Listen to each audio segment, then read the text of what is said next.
Okay, so I'm going to ask everyone to introduce themselves, well, everyone who's speaking today. Otherwise, we'll take the whole 2 hours. So yeah, if Ash, you want to go first? Hey everyone, I know most of you. I'm Ash, I'm the ACP Forum Chair, and I love credentialing, and I'm a geek, and I want to share with you all of my tips. That means you've all got to actually do it, starting today. So signing up for today means you've all committed. Well done. Thank you, Ash. Julie, would you like to go next?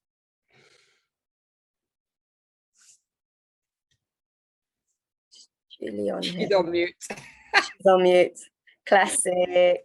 Come on, Julie. I'm unmuted. Sorry, you will realise today I'm very untechnical. My name is Julie. I'm one of the advanced practitioners of Salford Royal, and I am the Arkham Northwest ACP rep. I'm a credentialed ACP in adult, and actually, just like Ash, I really enjoy credentialing and really do think it's an excellent process. And it is difficult, but once you're there, you'll be fine once you've got your head around it.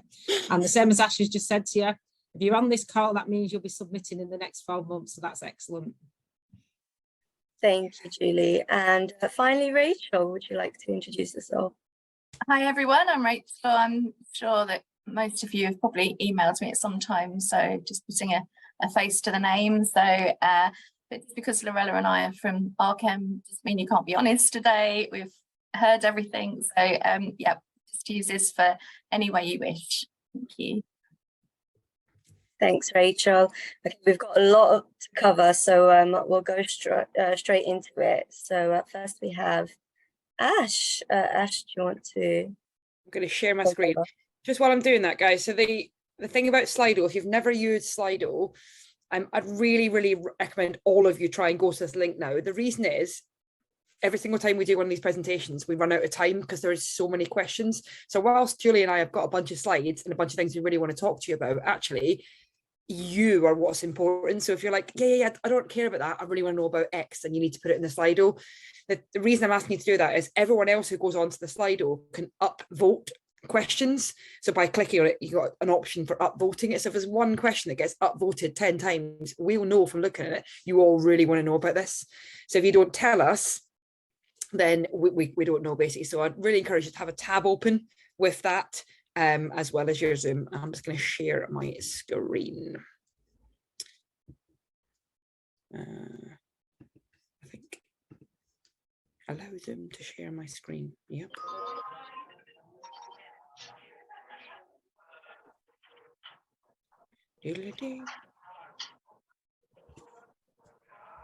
Okay, let's try that again.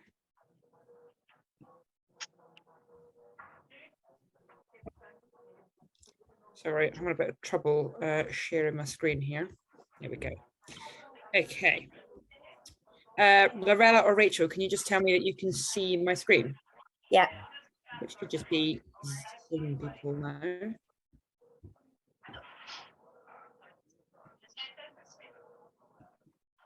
Somebody is not muted. Who is the culprit? I can hear chatting. Oh, sorry. Okay, we'll just get rid of that. Okay, so as we said, Julie and I are going to talk about credentialing for the Arkham 2017 curriculum. And for those of you on this call, just to remind the dates so that you're all not sat here going, what were they again? The final submission for the 2017 curriculum is next autumn, so the autumn window, which means from now you have 3 more windows. You have the next autumn window, you have the spring 24 and the autumn 24.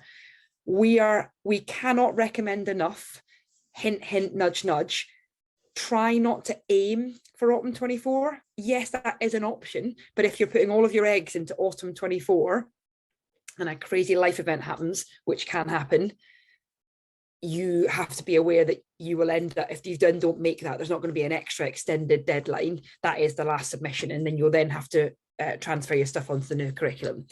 I do just want to say really quickly, if you're sat here not really sure whether you can do it on time, transferring to the new curriculum isn't the end of the world. I appreciate most of you want to get it in, but if you get to sort of, we would say, make a decision kind of end of this year, can I do it by spring or latest autumn? Is it really achievable? If you think it's not, you know, get in touch with one of us and we'll help you. You won't lose your work. It just is a little bit of pernickety to relink things.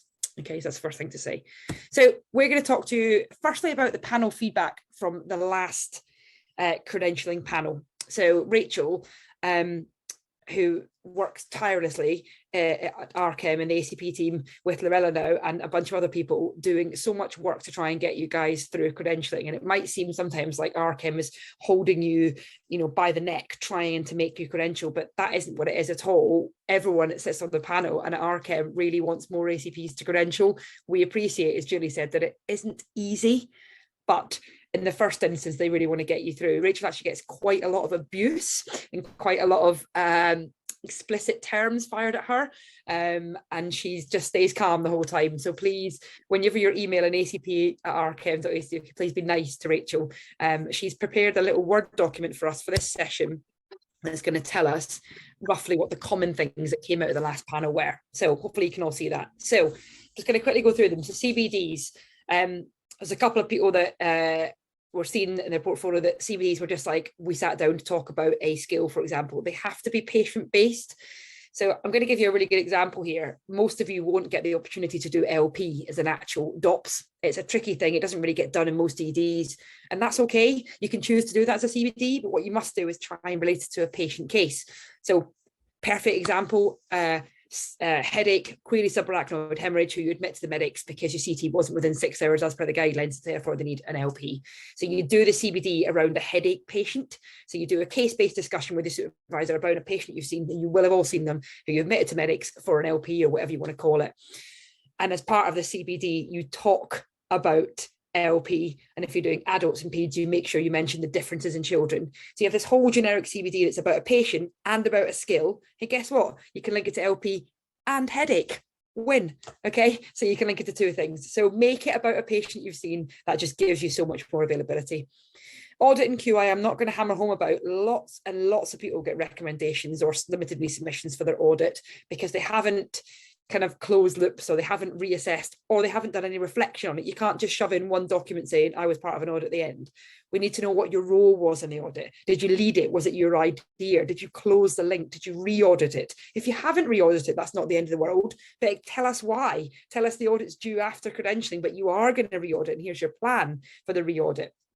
Reflect on your role in the audit or QI project. It's really important. The new curriculum has to do a QIAT project, which is a lot more in depth, actually, I think, a lot more like what the doctors do. So, you know, get this squared away now.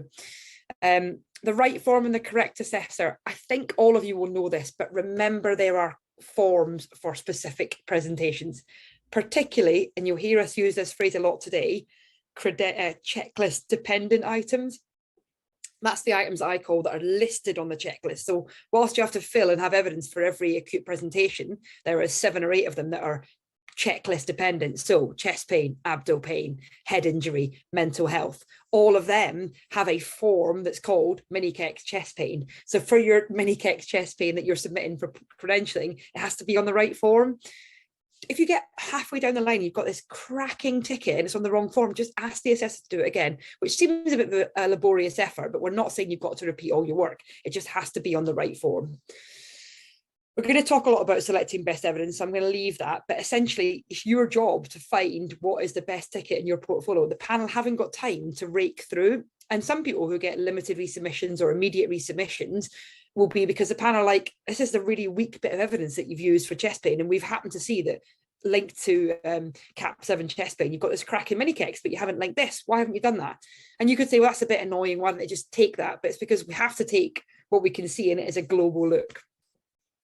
Now, CIR's curriculum item ratings, I get so many questions about these.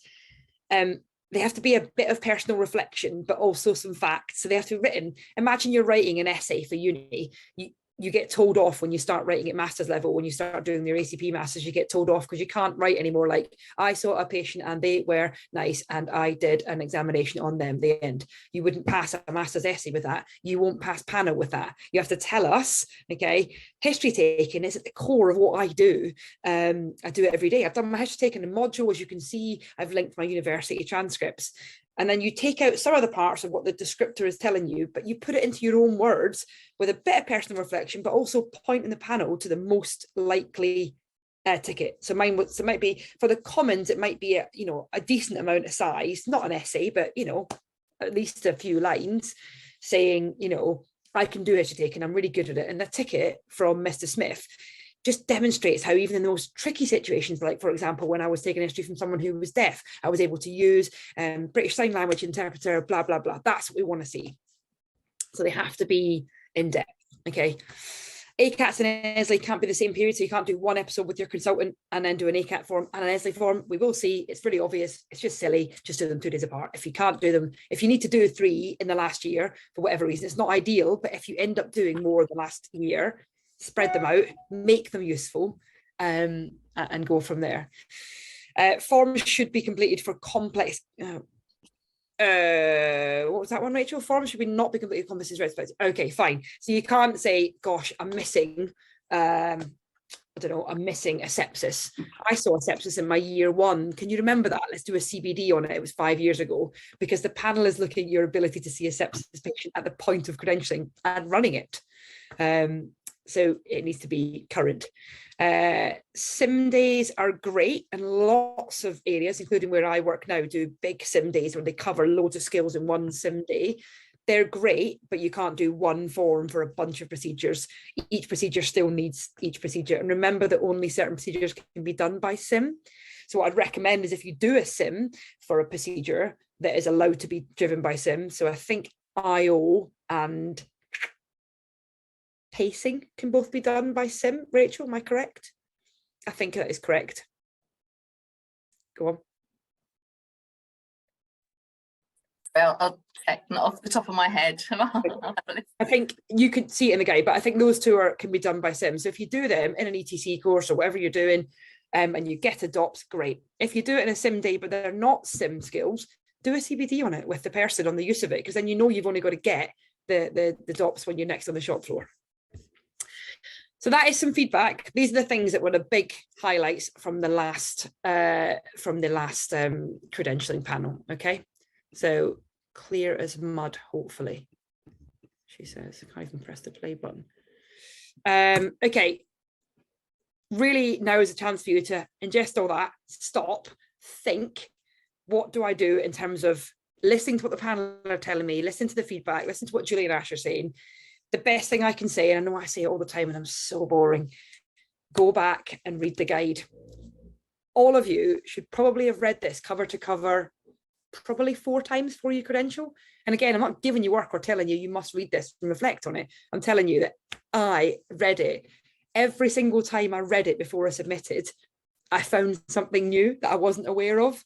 I would read it and go, oh gosh, or I'd text one of the texts like Els Freshwater and be like, this is really unclear. I don't know how to do this, and be really stroppy. And she'd be like, page 6, paragraph 2 of the guide. I'd open it and be like, there it is, so it will be there. I promise you it will be there. So read it and read it again, and you will truly understand what the panel is asking for. Every single person that I've met along the time who's had a limited resubmission or failed credentialing or whatever, almost all of their points are identified in the guide, and it's almost the first thing you need to do is to go back and reread this again to really get it set in your mind, and encourage your supervisor to do the same thing. I'm going to hand over to Julie now, talk a little bit about curating evidence. Go on, Jules. Ash, have you got control of this screen now? Yeah. Me? If you say slide, I'll be like your little, Yeah, just move on. Yeah, I've introduced myself, so that's okay. So I was asked to talk about creating the evidence. Some of the things that Ash has talked about, I'll probably repeat on, but obviously it's good to keep hearing the same things. Some of my top tips that I thought about was around the quality of evidence that you're actually submitting over quantity. Even though it says the maximum 7 pieces for ACP presentations, and there's up to 10 for common competencies. This does include your reflection, your self-directed learning, but not your curriculum items or your e-learning and your cases. Quality is what's important. You want to get the best pieces of evidence that you can get for each one of them presentations. You want to be thinking now you want to go back now and start looking through at every single item and start thinking about, is that the best evidence? It's okay, for example, if you look at chest pain, we see chest pain in ED every single day. You might have lots and lots of cases for chest pain, but what you need to do is have that wide variety of cases. So you might have an MI, you might have a dissection, you might have a musculoskeletal chest pain. So think about go back to the guide and look at what the actual descriptors are in each of your ACP competencies and presentations, and then make sure that you've got the right tickets to match that. You've got to remember that your examiner needs to be able to identify that you're capable in each of the curriculum areas. They do not know you. That is the thing. That is one thing you've got to remember, is whoever is marking your portfolio do not know you. It's not about your consultant who does know you. So you've got to make sure that you have all the best evidence in there so that they can see that. And as Ash said, it's about using your curriculum item rating to direct the examiner to the best piece of evidence. So you're going to, on the next slide, Ash, I think I put it on. Yeah. So this is one of mine from my portfolio. And I wrote, and this is just an example of what I've wrote. So you can read it yourself. But what I was trying to get across from this was that that's my best piece of evidence by the particular consultant, and a reason why I did what I did, and how the guidance I followed, and some experience of what I've done. And so it is a chest pain one. And it just gives the person who's reading it a little bit more information about you, the actual case, and some understanding of what you've got and how you go about looking into your patients. I also put in there that I'd actually listened to some recent guidance as well on a podcast and link that into that, and it was linked into my case as well. Next slide, Ash. So some other things to think about is triangulating your evidence you're providing for each of the curriculum items. And what I mean by that is, if you've got a case, like I've just had then, a chest pain case, and it was an MI, but what I've done was I've listened to the recent podcast about some updated guidance, and then did some reflection on that, and then linked that into my case. So you've got some learning, you've got some reflection, and you've got a case all based together. And so it just shows your knowledge and skills, and demonstrates triangulation. Use your case-based discussions, your mini KEXs. As I said, use to use that to guide your practice, your clinical decision making on your case, your reflection, and also when your ticket comes back and there's comments on them tickets, reflect on them comments as well. So it shows that you've learned further, and the things that you may want to do in the future, things that you've learned from the case, and any further learning that you may want to go on to do. As Ash said, ensure that you use the correct form for the correct case. So a mini KEX for chest pain by a consultant, it is number one thing you should be doing. And then I've just put on there all the different types of case forms that you need to do. So if it's about a cardiac arrest, you're using a cardiac arrest form. If it's a mini KEX on a major trauma, you're using the mini KEX form. And like Ash said, if you've already done it and it's been signed off but it's the wrong form, go back and get it done again. This should be your Bible. You should know this anyway. This is stuff that you should be aware of, but if you're not, you really need to look at it now, so that you've got time to rectify some of the things you need to do. Next slide, Ash. If you're dual credentialing, then it's essential that you have sufficient paediatric evidence and that you can reflect on the similarities and difference between the adult and peds presentations. I didn't do adult and peds, Ash did, so if there's any questions, we can pick it up later. But just knowing I've supported someone through that, and that was some of the things, one of the things why she had a resubmission was because she didn't necessarily reflect the difference between an adult presentation and a child presentation. And if you don't do that, it's not necessarily showing your depth of knowledge. You're required to complete the mandatory assessments for the paediatrics, and then a further 25% minimum of all of the presentations and competencies need to be PEDS focused. All your evidence should be in the last 3 years. However, it can be up to 5 years, but you need to highlight through reflection that you've reassessed and re-looked at this.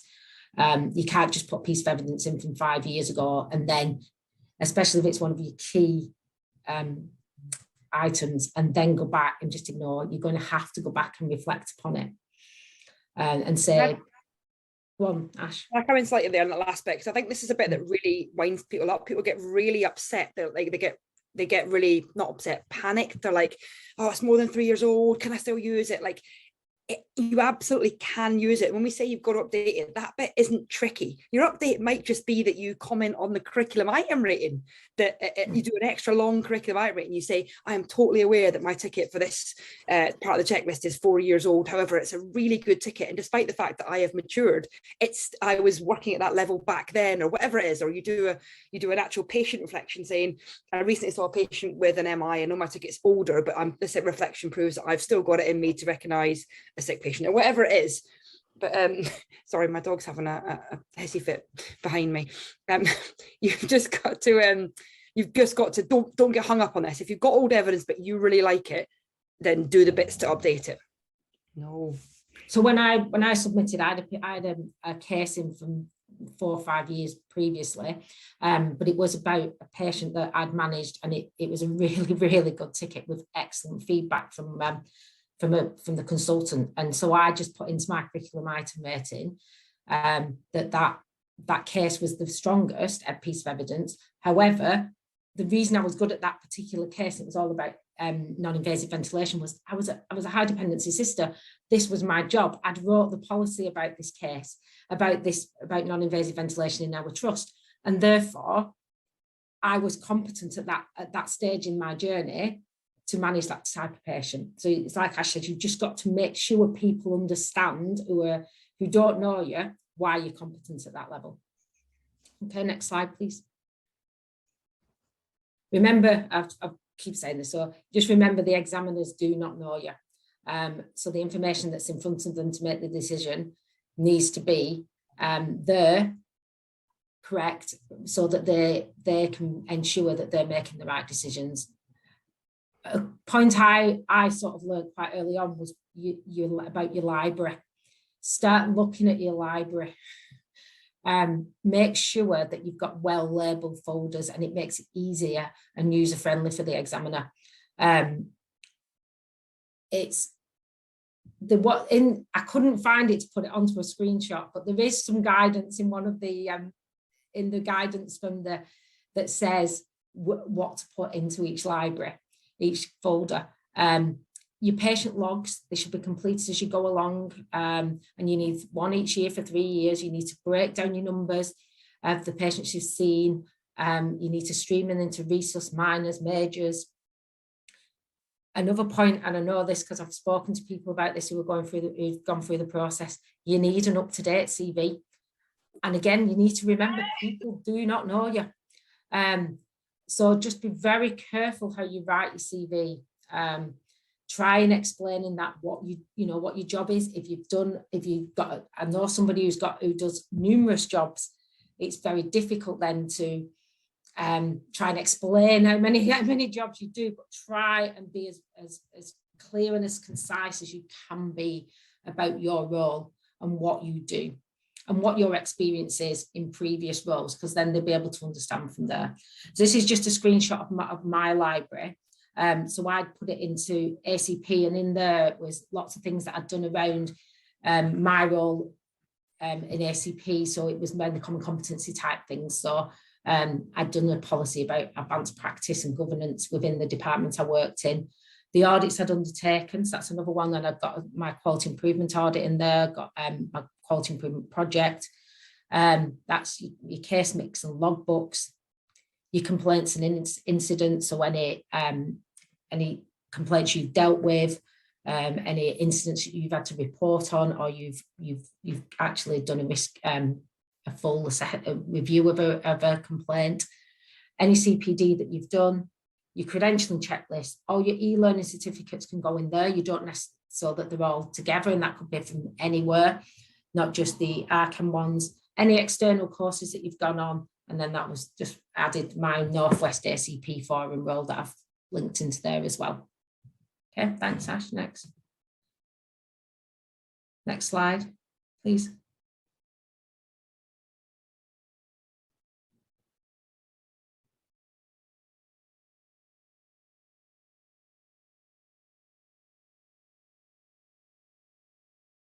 Just a few more things I'd put onto my library as well. So this is sort of breaking down from my audit one. And in that, I've put the quality improvement audit I've done on fascia iliaca black and things. So it's just about trying to make your portfolio as user-friendly for your examiner to see, and try and pick the best evidence and the best supporting evidence. And obviously some of this will come up again, but have we any questions at the minute that need answering? So we'll look in the chat.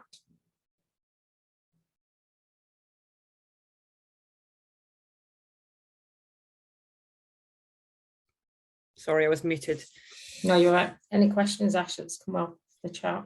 I'm going to get Slido up. The chat is quite extensive. Can you look at the chat, or someone else look at the chat, and I'll look at, oh, there was nothing on Slido, so don't worry.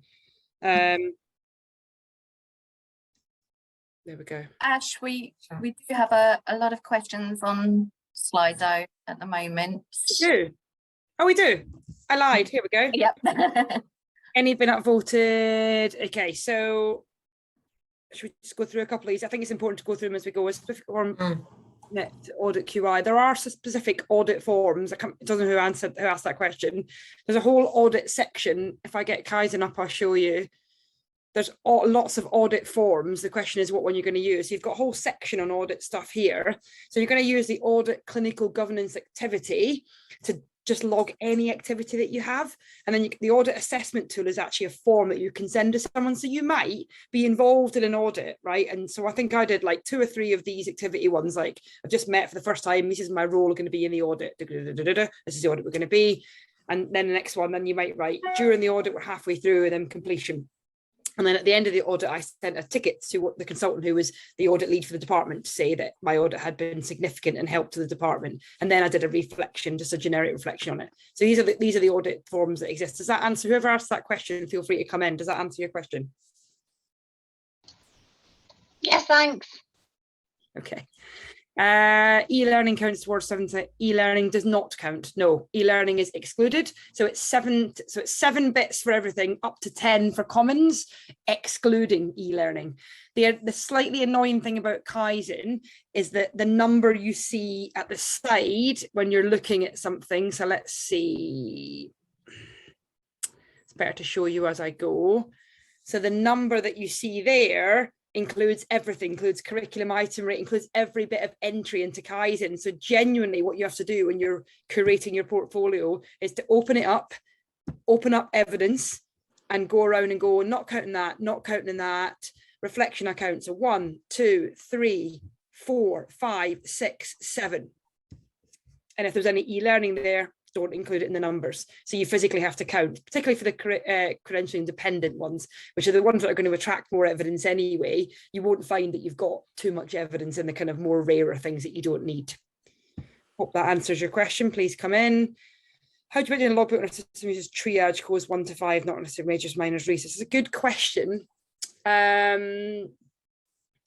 Is there not, who asked that question? Is there nothing on the, so triage codes are good, but normally it does say somewhere on a system location of the patient, even if it's just like majors 1. Does anybody else want to come in, whoever asked that question, and tell us? It was me, Ash. So in our ED, obviously we have the triage codes, but whilst their patients are logged where they go in the department at the time, I'm not sure our system, I might be wrong, but I'm not sure our system has the capability to retrospectively go and find where we place the patient. Yeah. Kind of then I was just going to do like my own thing by triage codes and then kind of block 1 and 2 together, block 3 and 4 together, and then maybe 5, and then get my consultant maybe to back that up by saying that I have worked across the department. I don't I don't know if that's That's good enough. perfect. That will be perfect. Okay. Actually, we had a conversation in my department about this very thing. So we've got a similar situation where a lot of patients who should be, so with a new curriculum, it stipulates 20% of your patients have to be resus. And lots of our trainees are like, but we see lots of sick patients and majors who are category 2s and technically should be in resus, but there's no space. So the Yeah. advice we give, and I'm happy for Rachel to come in and disagree, but I think we're on the right lines here. Like, more is more, what you tell the panel. So if you have a printout from your department, it says it's a patient you've seen, with no explanation, no attempt to break it down into a table, the panel are more likely to go, is this patient really seeing the right number of patients? But if you do as you've done and take your list and then put it into the RChem table that exists, you can download a template. And I agree what you say, even if you don't specifically know the areas, you can put the triage category, you can put a rough estimate of where you see patients, and as I said, provide more information. I'm trying to show you what mine did. So with for mine, what I did was exactly as you said, our computer system wasn't good enough for breaking down the data. So when I did I got someone who was really good at Excel. I'm really not good at Excel, but luckily we had this doctor in the department who was phenomenal at Excel. So she took all of my stuff and put it into a really fancy Excel. But even that, because it was split over the whole of 3 years, just wasn't specific enough about areas. So what we did is we submitted 2 things. So a whole overall, the big thing as you talk about with triage categories, and then we took 1 month in particular, and in that 1 month you could see that I'd done a good number, a good area, a good split of adult and peds, and then my supervisor wrote this in the resolution comment,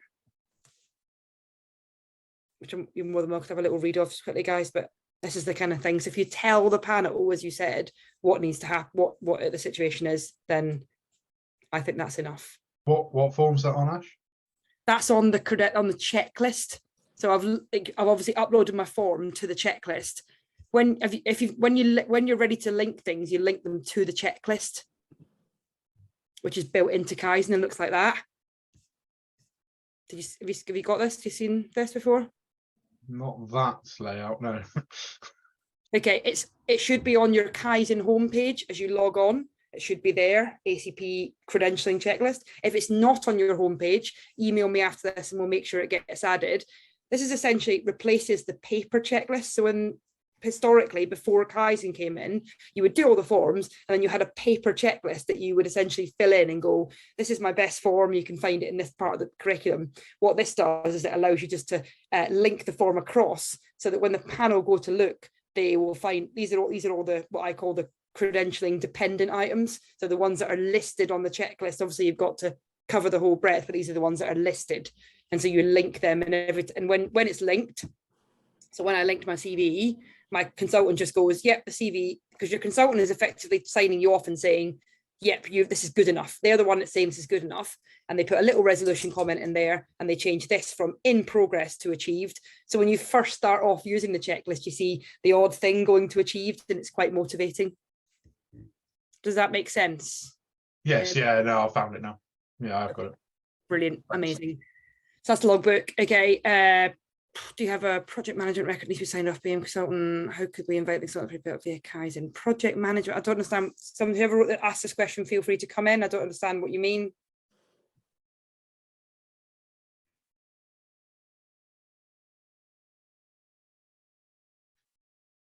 Going once, going twice.